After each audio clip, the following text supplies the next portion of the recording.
안녕하십니까. 반갑습니다. 12월 8일 목요일 되겠습니다. 10분 말씀입니다.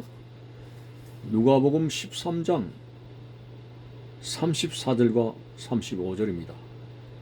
예루살렘아 예루살렘아 선지자들을 죽이고 네게 파송된 자들을 돌로 치는 자여, 암탉이 제 새끼를 날개 아래에 모음같이 내가 너희의 자녀를 모으려 한 일이 몇 번이나, 그러나 너희가 원하지 아니하였도다. 보라, 너희 집이 황폐하여 버림바 되리라. 내가 너희에게 이르노니 너희가 주의 이름으로 오시는 이를 찬송하리로다. 할 때까지는 나를 보지 못하리라 하시니라. 아멘.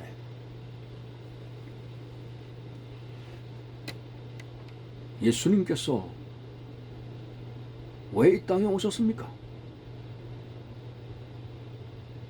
하나님 나라에서 영원한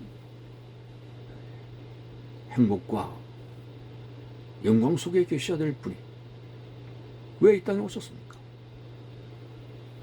이제 얼마 있으면 성탄절 되면서 온 지구상의 사람들이 기뻐합니다만, 그렇지만은 많은 사람들이 그리스도의 탄생을 기뻐하면서도 이 땅에 왜 오시는지를 모르는 참으로 안타까운 흐름을 보게 됩니다. 그것은 바로 구원입니다. 구원을 위해서 주님께서 이 땅에 오셨습니다. 그런데 우리는 구원이라고 하는 문제를 등한시하게 되는 오늘날의 사람들을 봅니다. 뭡니까? 세상 사람들은 죽음 이후의 세계보다도 일단 현실적으로, 그래서 무엇을 먹을까, 입을까, 마실까. 예수님은 공중에 나는 새의 비유, 들의 백합화의 비유 통해 가지고 먼저 그 나라와 의를 구하라는 말씀을 한 적이 있습니다. 사람이 떡으로만 살 것이 아니다라고 하는 그 말씀은 떡이 필요 없다는 것이 아닙니다. 현실적인 문제도 중요합니다만은, 그러나 진정 그리스도의 말씀을 깨달은 사람은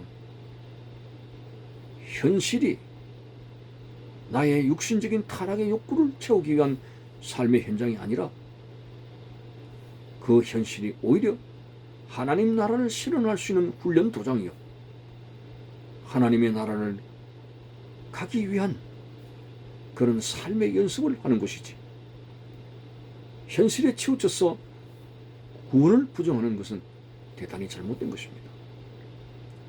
왜 오늘 서두에 이런 말씀을 하느냐?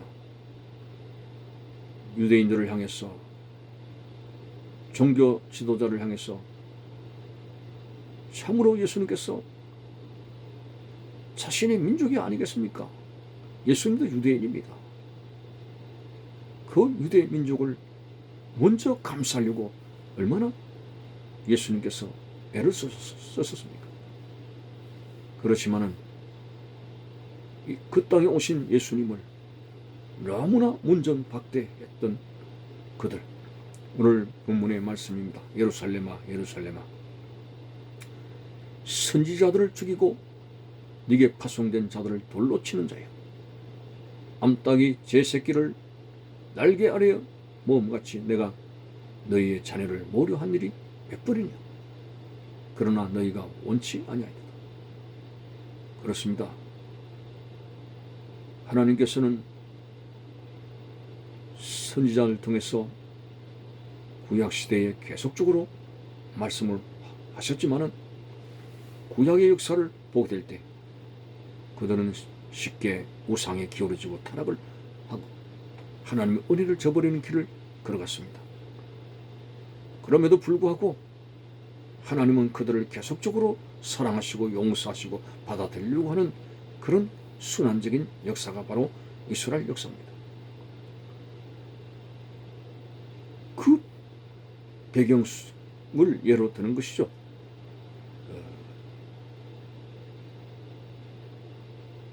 암탉이 새끼를 날개 아래 몸같이 너희들을 모으려고 얼마나 애를 쓰느냐. 오늘 이렇게 현실에만 급급한 그리고 생명의 구원을 도외시한 유대인들, 도대체 신앙생활이 뭡니까? 율법을 중심으로 하는 그들의 신앙생활이 현주소가 어디입니까?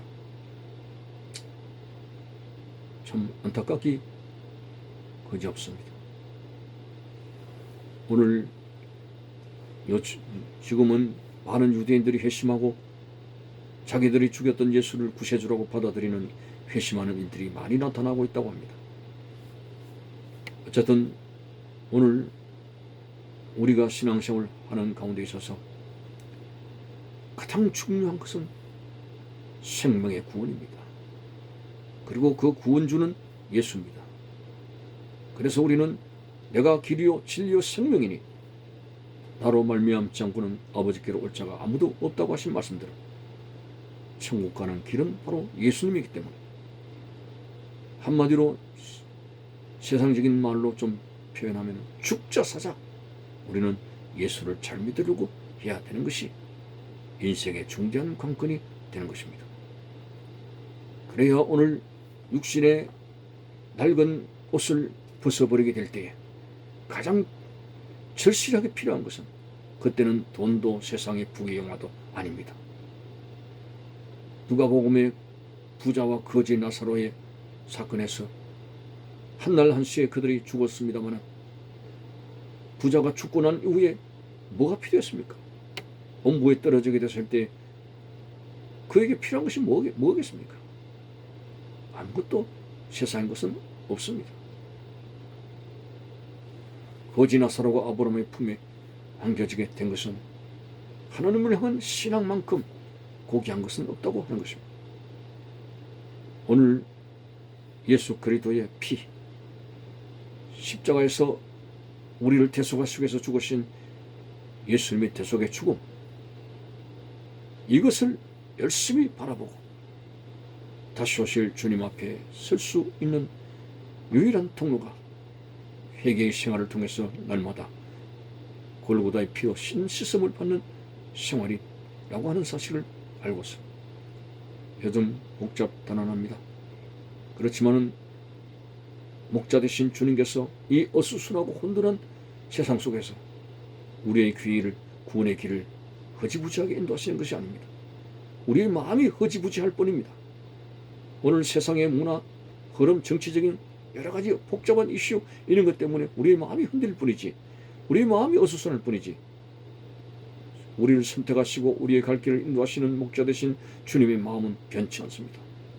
예수 그리스도는 어제나 오늘이나 영원토록 동일하시니라. 그러므로 스스로 혼돈하고 허지부지한 마음들을 정리하면서 암탉이 새끼를 모으려고 그렇게 자신의 택한 백성들을 불러 모으려고 하시는 하나님의 사랑에 발맞추어서 유대인들처럼 배척하여 하나님의 사랑을 저버린 자가 되지 말고 나를 향해서 끊임없이 다가오시는 성령의 역사를 받아들이며 내 속에서 소원을 두고 행하시는 하나님의 뜻을 분명히 알아차리고, 너희는 이 세대를 본받지 말고 너희를 향하신 하나님의 뜻이 무엇인지 분별하라는 분명한 말씀 속에서 오늘 세상의 도덕과 윤리와 가치관과 모든 것이 다 어둡습니다. 영원히 변치 않는 진리의 말씀 그 자체만이 오늘 우리가 바라보고 나가야 될 길입니다. 세상의 가치관은 바뀝니다. 전통도 바뀝니다. 도덕도 윤리도 바뀝니다. 그러나 진리는 변하지 않습니다. 하나님의 말씀의 진리를 바라보면서 나의 믿음 없는 것을 도와달라는 간절한 바람과 기도 속에서 점점 더 주님을 향해 가까이 나가고 더 큰 믿음을 가지면서 이 혼돈한 세상 속에서 세상을 이기고 죄를 이기고 영적으로 말하면 사탄의 권세를 이기면서 성령의 인도하시는 대로 진정 바른 믿음의 길을 걸어갈 수 있는 그런 주님의 사랑에 부합하여 하나님의 사랑에 부합하여 주님 사랑 안에서 살아가는 복된 여러분들이 되시기를 바라는 것입니다. 감사합니다.